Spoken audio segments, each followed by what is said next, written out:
En Palestine, sur les bords du Jourdain, à l'époque où Jésus atteignait ses 30 ans, il y avait un homme envoyé par Dieu, un prophète, qui s'appelait Jean. Il prêchait et les Juifs accouraient pour l'écouter. Il leur annonçait la venue de Jésus. Et pour leur faire comprendre qu'ils devaient regretter leurs fautes, il les baptisait dans l'eau du fleuve. Un jour, Jésus vint au Jourdain, il descendit lui aussi dans le fleuve, et comme il s'était chargé des péchés des hommes, il voulut recevoir le baptême.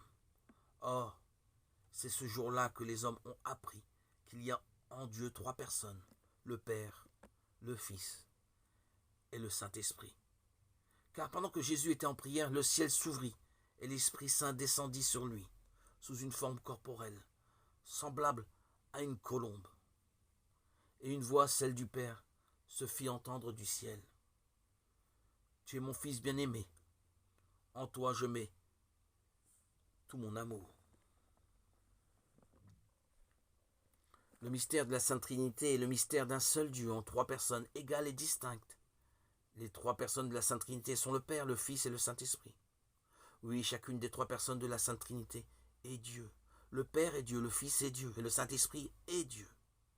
Non, le Père, le Fils et le Saint-Esprit ne sont pas trois dieux, mais un seul et même Dieu. Le Père, le Fils et le Saint-Esprit sont un seul et même Dieu parce qu'ils ont une seule et même nature. Oui, les trois personnes divines sont égales en toutes choses, car étant un seul et même Dieu, elles ont toutes trois les mêmes perfections. C'est Jésus-Christ qui nous a fait connaître le mystère de la Sainte Trinité.